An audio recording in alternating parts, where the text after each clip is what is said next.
Bonjour et bienvenue dans cette nouvelle vidéo dans laquelle nous allons vous parler de l'action d'un champ magnétique sur un circuit parcouru par un courant. Ici, on parlera de la loi de Laplace. Mais pour parler de cette loi de Laplace, il faut connaître ici ce qu'on appelle la force de Laplace. Mais pour parler de la force de Laplace, il faut être capable de faire sa mise en évidence expérimentale. Dans un premier temps, il faut d'abord se munir du dispositif expérimental et ça sera considéré par une tige en cuivre. Donc c'est donc une tige qui est parcourue par le courant. Nous allons relier à un générateur avec un interrupteur de la résistance, ainsi de suite. Et ensuite, le tout sera ici placé entre les branches d'un aimant en U. L'aimant en U aura ici pour importance de créer un vecteur champ magnétique. Ainsi, nous allons observer. Dans l'observation, qu'est-ce que nous allons faire ici dans le premier cas? Nous allons d'abord placer la tige perpendiculairement au champ magnétique. Voici les deux branches de l'aimant en U et les deux branches vont donc créer un champ magnétique qui peut être entrant ou bien sortant. Mais on va orienter la branche de telle sorte que le champ soit sortant, donc ça soit un point à ce niveau. Donc le champ magnétique est là, la tige est ici, donc il y a une perpendicularité à ce niveau. Alors, qu'est-ce qu'on va faire? On la laisse traverser par un courant d'intensité I. Qu'est-ce qui va se passer? Qu'est-ce qui va se produire? Il se produit donc une déviation de la tige. Mais si on prend le sens du courant en inverse, ou bien si on prend l'aimant en inverse, nous allons observer aussi le sens de déviation de la tige va changer. Ça, c'est notre première observation. Nous pouvons voir ici, ça c'est le liquide mercurique a pour importance ici d'établir la continuité du courant. Lorsqu'on place le fil dans le liquide mercurique, ici, ça c'est la bonne positive, la bonne négative. Ça c'est l'entrée du courant. Le courant va entrer dans le liquide mercurique, ça entre dans notre tige. Donc, ça sera un courant montant. Et avec un champ magnétique qui est ici sortant, la tige va dévier dans ce sens. Mais devant, nous allons montrer exactement comment est-ce que la tige peut dévier de l'autre côté en appliquant quelques règles d'or. Ça, c'est la première observation.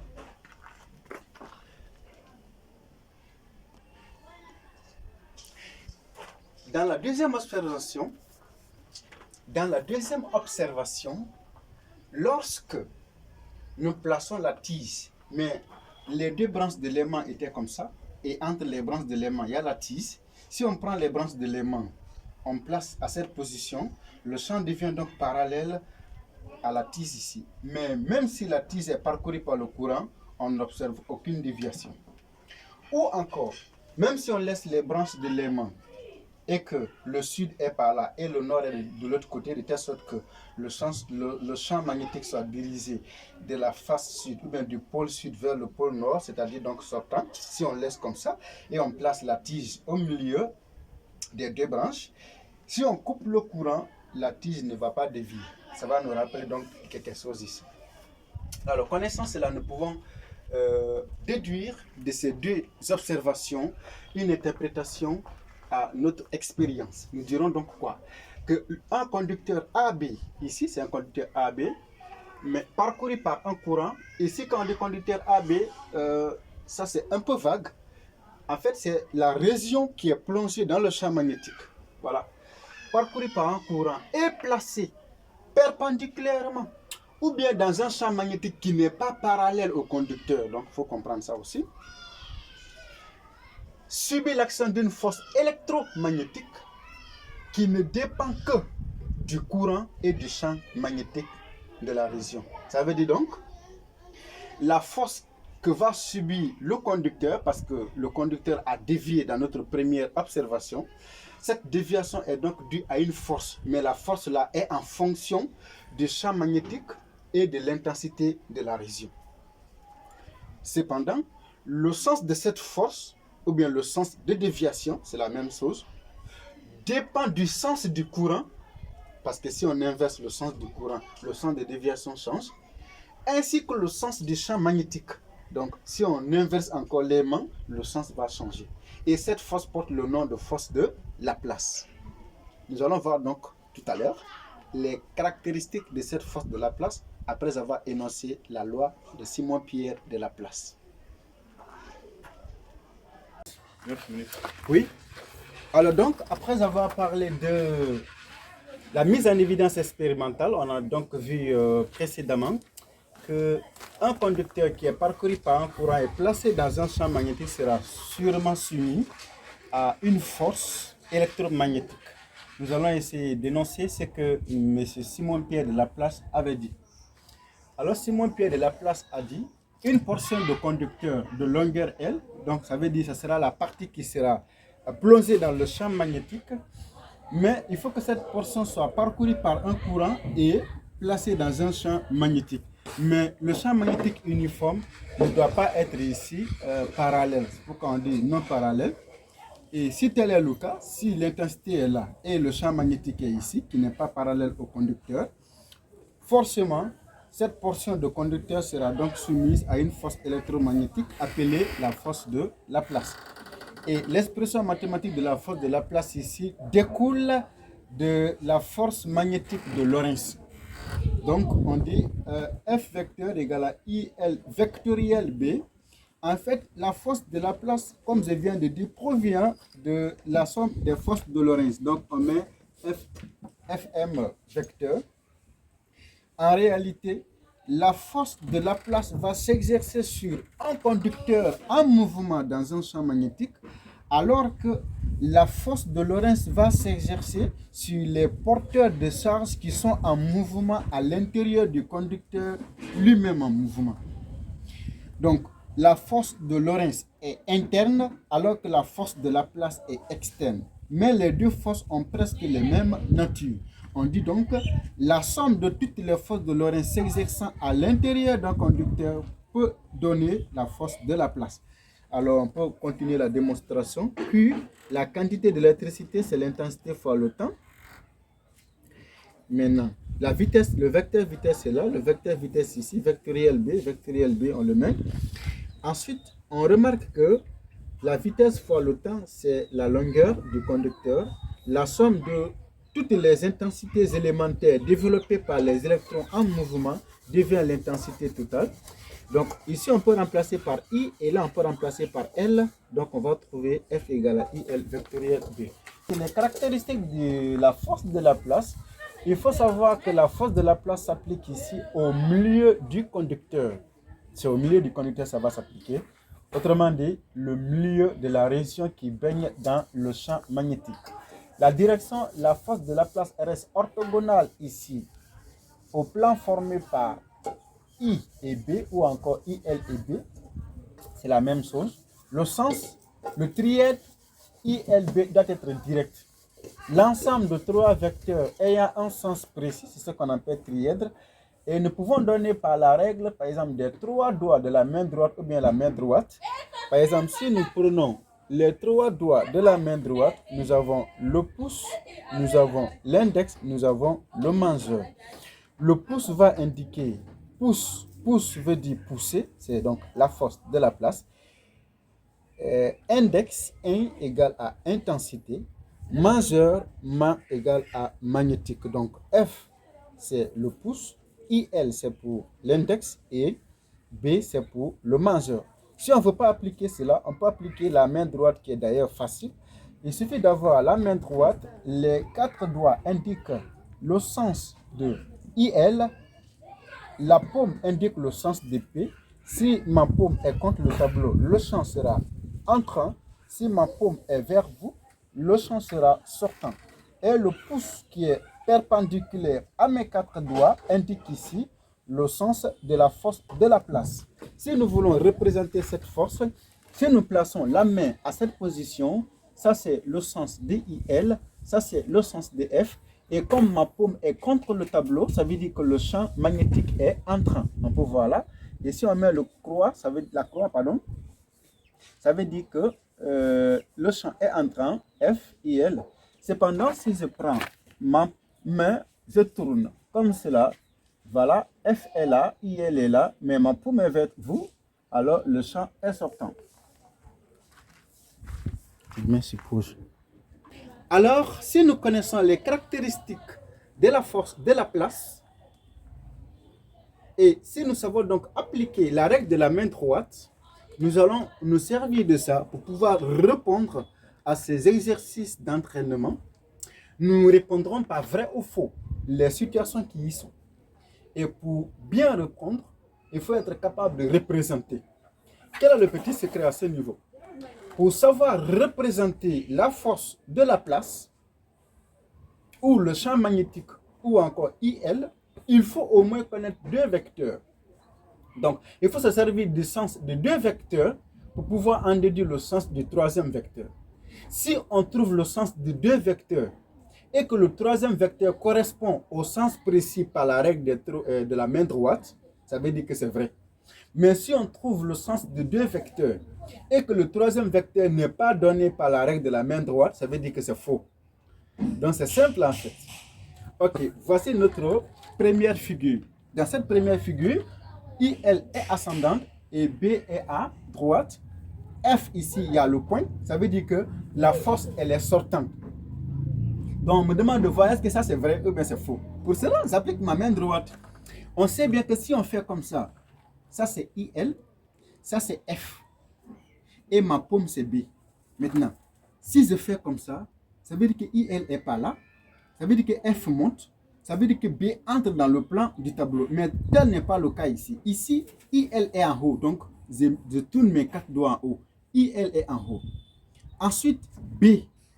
B est de l'autre côté. Donc, je dois tourner ma paume de l'autre côté. Mais mes quatre doigts restent ici. Alors, je fais comme ça. IL, B. Alors, il faut que F rentre. Mais ici, on dit F est sortant. Ça veut dire que c'est faux. On revient à ce niveau. F est là, IL est là, B est là. Alors, on applique rapidement F, IL, B. Donc, B est entrant, c'est bon. IL est là. Normalement, si IL est là, B est entrant, il faut que F soit par là. Mais on me dit que F est de l'autre côté. Donc, ça veut dire que c'est faux. Troisième cas de figure. B est ascendant, IL est là. Donc, IL est là, j'oriente mes quatre doigts dans le sens de IL. B est ascendant. Qu'est-ce que je dois faire? Je tourne ma paume en haut parce que B est ascendant. Je fais comme ça, regardez. Voilà, IL, B et F. Alors, mon pouce vient vers vous, ce qui veut dire que la force, elle est sortante. Et en voyant la figure, bien sûr, la force est sortante. IL, B et F. Ça veut dire que c'est vrai. Ensuite, si on vient à ce niveau, IL est entrant, B est en haut. Donc, je peux tourner ma paume déjà en haut. Ça, c'est B. On me dit que IL est entrant. Alors, regardez. Je tourne comme ça. Je fixe. IL est entrant. IL, B et F. Donc, ça suit. Ça veut dire que c'est vrai. À ce niveau, B est vertical et dirigé vers le bas. IL est par là et F monte. Donc, je monte d'abord comme ça. Je monte mon pouce va monter. IL est de l'autre côté. Je fais comme ça. Si je fais monter mon pouce et j'envoie mes quatre doigts ici, il faut que B sort et non pas B descend. Donc ça veut dire que c'est faux. À ce niveau, je vais prendre deux vecteurs. Soit je prends B et IL, si je veux, je prends F et B. Et le troisième vecteur va obéir forcément par la règle de la main droite. Alors, j'applique ici, si j'envoie ça, IL, B doit être entrant et F doit être là. Si j'envoie F ici, IL est là et B est entrant. Donc, le chemin est vraiment faux. À ce niveau, IL est dirigé de l'autre côté, F en bas. Donc, je peux envoyer mon pouce. Regardez, IL reste ici. Mais B est sortant, donc ma paume est contre vous. F est en bas. IL, F et B. Donc, ça veut dire que c'est vrai. À ce niveau, IL est là. Nous avons IL. Nous avons F. Nous avons B. Alors, il faut que le champ soit entrant. Mais ici, on dit le champ est sortant. Donc, c'est faux. À ce niveau, nous avons F et B. IL. Donc, si je pointe ici, mes quatre doigts, ça veut dire IL est entrant. Si je fais comme ça, ça veut dire que IL est sortant. Donc, IL est entrant. Il faut que B soit en bas, bien sûr. Et IL, je vous laisse cette partie ici et là comme entraînement à la maison. Vous allez voir. Est-ce que, voilà, on va s'en sortir dans la représentation. Bien. N'hésitez pas toujours à nous chercher sur YouTube. Il faut taper dans la barre de recherche Dr René Physique, s'abonner, activer la cloche de notification pour pouvoir bénéficier de beaucoup de vidéos. Dans cette deuxième partie, nous allons représenter les forces, les différentes forces qu'on peut retrouver. Et il y a des figures qui sont incomplètes et ces figures viennent souvent dans quelques exercices d'application. Alors, dans la première situation, qu'est-ce que nous remarquons? Nous avons ici un conducteur ou bien une barre qui est parcourue par un courant et placée dans un champ magnétique qui est ascendant. Et le conducteur est relié par un fil et le fil passe sur la gorge d'une poulie et soutient encore de l'autre côté un corps de masse M. Et du coup, nous allons essayer de représenter la force de la place. Premièrement, on dit qu'il faut qu'il y ait l'équilibre. Pour qu'il y ait l'équilibre, nous remarquons d'abord le corps qui est là est soumis à l'action de son poids, P, vecteur. Et comme le corps est suspendu à un fil, le corps sera donc soumis à la tension du fil. La même tension va s'exercer sur la gorge de la poulie. Les deux tensions sont de sens opposé, les effets se compensent de telle sorte que le fil reste constamment tendu sans se couper. Ici, c'est l'axe de rotation de la poulie, delta. De l'autre côté, il y a une force qui va tirer, qui sera représentée par la même tension. Donc, le fil reste tendu de part et d'autre de la poulie. Cette même force va s'exercer sur la barre ici et va tenter donc de ramener la barre vers le bas. Cependant, on veut que le système reste à l'équilibre. Mais comme la barre est parcourue par un courant et placée dans un champ magnétique, elle est donc soumise à la force de la place. Il faut que la force de la place soit opposée à cette tension ici pour que le système reste à l'équilibre. Ce qui veut dire clairement qu'il faut que la force de la place reste à ce niveau. F est ici. Voilà. En réalité, les deux barres sont comme ça. Si les deux barres sont comme ça, la force de la place est comme ça et le champ magnétique est comme ça. Donc, les deux sont perpendiculaires. Mais en voyant le chemin, on va penser que les deux sont parallèles. Non, c'est perpendiculaire, bien sûr. Alors, nous allons représenter le sens du courant à ce niveau. Il faut représenter tout au long de la barre. Le champ magnétique est comment? Est ascendant. La force de la place est de l'autre côté. C'est simple. Donc, il faut placer ton pouce à ce niveau. Mes quatre doigts indiquent le sens du courant. Donc, si les deux rails sont là et la barre est là, il faut que le courant circule dans ce sens. Donc, le courant va circuler dans ce sens pour que la barre soit soumise à la force de la place. Vous voyez ça? Maintenant, le champ magnétique ici est ascendant, alors que ma paume est vers le bas. Ça veut dire que ça ne convient pas. Mais il faut que mon pouce reste toujours vers moi. Ce qui revient donc à renverser ma main. Donc, il faut que ma main soit à ce niveau. Autrement dit, ça sera comme ça. Donc, le courant va circuler de haut en bas. Mon pouce reste ici et le champ magnétique reste à ce niveau. Ce qui veut dire que le courant sera ici. Ce sera le sens du courant et le chemin est complété. Deuxièmement, c'est ce qu'on appelle la tige de Laplace. Au niveau de la tige de Laplace, nous avons le fil qui est relié aux bornes d'un générateur. Il faut bien voir les bornes des générateurs pour en déduire. Ça, c'est la borne positive. Ça, c'est la borne négative. Ça, c'est donc le sens du courant. Le sens du courant sera comme ça. Donc, le courant est descendant. Il y a l'extrémité qui baigne dans le liquide mercurique. Le liquide mercurique permet d'établir une continuité de courant. Le courant va passer dans le liquide et entrer ici et sortir par la borne négative. Mais cette portion qui se trouve ici, de longueur L, est donc parcourue par un courant et placée dans un champ magnétique. Connaissant le sens du courant et le sens du champ magnétique, je peux représenter la force de la place. C'est facile. Qu'est-ce que je fais? J'oriente mes quatre doigts vers le bas. Ça, c'est donc IL. Ma paume vers vous. Ça c'est B. Donc, automatiquement, mon pouce est de l'autre côté. Ce qui veut dire que la tige va dévier de l'autre côté. Bon, il faut que la déviation reste ici dans le liquide. Nous allons donc réduire l'angle d'inclinaison pour que la tige puisse suffire. Donc, ça sera là. La tige va dévier comme ça. Elle va dévier d'un angle alpha. Et la force de la place va s'appliquer au milieu de la tige. Ça va être perpendiculaire à la tige. Jusque-là, ça va être donc ici F vecteur. Et l'intensité va donc rester à ce niveau. Troisièmement, c'est ce qu'on appelle les rails de la place. Il y a donc deux rails comme ça, inclinés. Il y a une barre qui se trouve ici. Maintenant, on dit, premièrement, le champ magnétique est perpendiculaire au rail.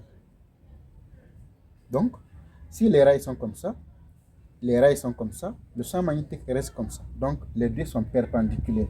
Si les deux sont perpendiculaires, nous pouvons faire ce qu'on appelle une vue de profil pour bien représenter. Alors, ça veut dire les deux rails sont placés l'un à côté de l'autre. Donc, vous pouvez prendre ici un rail comme là. La barre est ici. Et regardez bien les bonnes du générateur. Ça, c'est la bonne positive. Donc, le courant va circuler comme ça. Ça, c'est donc le sens du courant I en voyant sur la barre. Mais sur une vue de profil, on fait comme ça. On met un point, on met I. Ça veut dire que le courant vient vers nous. Donc, le sens du courant, c'est sortant. Nous connaissons ça. Ensuite, on veut que la barre reste à l'équilibre sur le plan incliné. Donc, la barre à ce niveau sera d'abord soumise à son poids, P. Vous voyez, il y a aussi la réaction quand on va négliger les frottements. Ça va rester quoi? La force de la place. Mais le courant est comment? Le courant est sortant. Donc, nous avons ici les voilà, mes quatre doigts vers moi, à ce niveau. Le champ magnétique est perpendiculaire au rail. Quand je fais comme ça, IL est entrant et B est en haut. Donc, il faut que quand je tourne mes quatre doigts vers moi, B en haut, donc il faut que F soit ascendant. Ça sera comme ça. F est là, à ce niveau. Et il faut représenter de telle sorte que F reste perpendiculaire à B. Donc, regardez, B est là, perpendiculaire au rail. Donc, F devient parallèle et confondu au rail. Ensuite, sur le chemin, nous avons toujours nos deux rails de la place. Il y a la barre qui se déplace sur les deux rails. Ici, c'est l'entrée du courant. Il faut toujours connaître l'entrée du courant. Et ça, c'est la sortie du courant.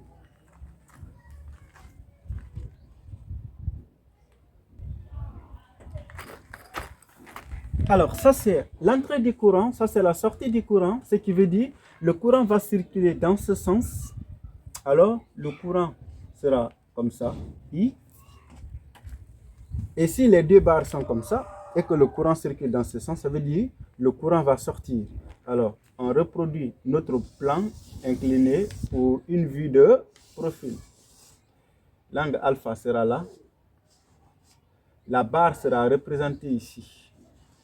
La pointe qui est là, c'est ce qui est là. Ici, si on dit par exemple A, C, C', donc c'est AA' qu'on peut voir ici sur le profil. Maintenant, le courant sort, donc on fait comme ça. Ça veut dire le courant est sortant. La barre sera soumise à l'action de son poids. P. La réaction, on va nous dire peut-être qu'il n'y a pas de frottement, mais s'il y a les frottements, vous le savez déjà en dynamique. Et si vous ne le savez pas, je vous recommande de regarder ma vidéo sur comment faire le chemin d'un plan incliné avec frottement. Et ensuite, ça va rester la force de la place. Maintenant, dans le deuxième cas, le champ magnétique n'était pas perpendiculaire au plan des rails. Si le champ magnétique est perpendiculaire au plan des rails, alors la force de la place est confondue au rail. Mais ici, le champ magnétique est vertical, comme ça. Alors, si le champ magnétique est vertical, comme celui-là, comme ça là, si le champ magnétique est vertical, c'est simple, il faut représenter la force de la place de telle sorte que la force de la place reste toujours perpendiculaire au vecteur champ magnétique. Parce que vous le savez, dans le sens, le trieur QVB, ILB est direct, et dans la direction F est perpendiculaire à B et à I. Donc, il faut ça. Maintenant, on va déterminer son sens. Comme le courant est sortant et le champ magnétique sera vers le haut, donc je peux appliquer ma main droite. Quand je fais comme ça, vous voyez, quand je tourne ma main comme ça veut dire que le courant est entrant. On met croix. Si je tourne ma main comme ça veut dire que le courant est sortant.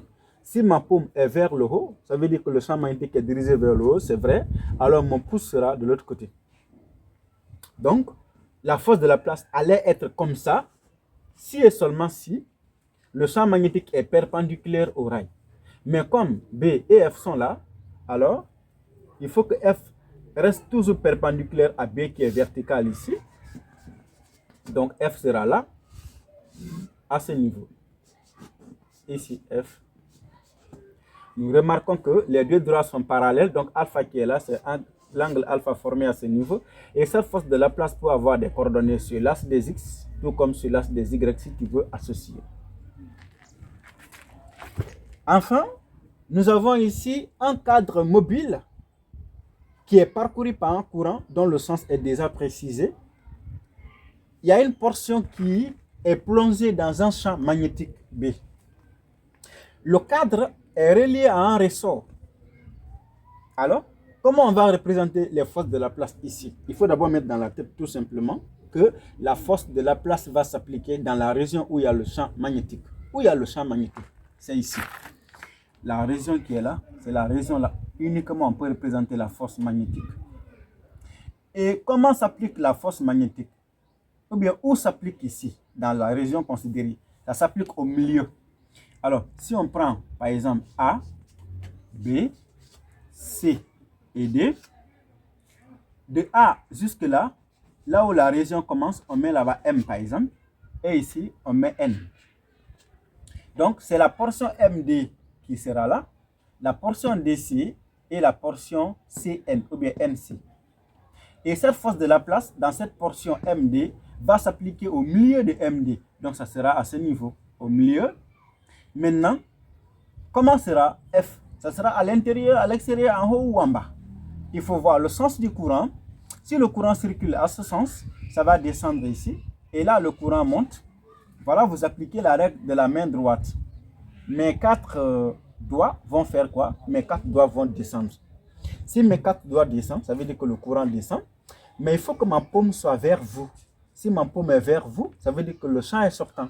Donc si je tourne ma paume vers vous, la force de Laplace sera à ce niveau. Si je tourne comme ça, la force de Laplace sera en bas. Si je monte comme ça, la force de Laplace sera de l'autre côté. Ce qui veut dire, de là, la force de Laplace sera au milieu de MD et orientée comme ça. Donc on dit la force de Laplace sur la portion MD. À ce niveau, c'est le beau milieu. On dit la force de Laplace sur la portion DC. Ici, on applique au milieu de NC, on va dire la force de Laplace sur le milieu de NC. À ce niveau, il n'y a aucune force de Laplace qui s'exerce ici. Pourquoi? Malgré qu'il y a le courant, mais il n'y a pas de champ magnétique, donc il n'y a pas de force de Laplace. La force qu'on peut trouver ici, si il y a une force, les deux là vont se compenser. C'est seulement la force FDC qui va s'exercer sur le ressort. Ça va provoquer l'allongement du ressort et le ressort va compenser par la force de rappel appelée la tension du ressorté. Si tu veux appliquer la condition d'équilibre, tu diras ici la tension plus FDC égale à un vecteur nul. C'est que T égale à FDC. Maintenant, tu dis FDC égale, tu vas dire par exemple FDC égale à I fois DC. DC c'est quoi? C'est A, parce que la mesure du cadre c'est A. Donc ici, voilà, ça sera A. I fois A fois le champ magnétique B. Tu peux faire ton calcul si tu veux le faire. Voilà. N'hésite pas à t'abonner et à activer la cloche de notification pour ne pas rater de nouvelles vidéos. Et on se dit à bientôt et merci beaucoup.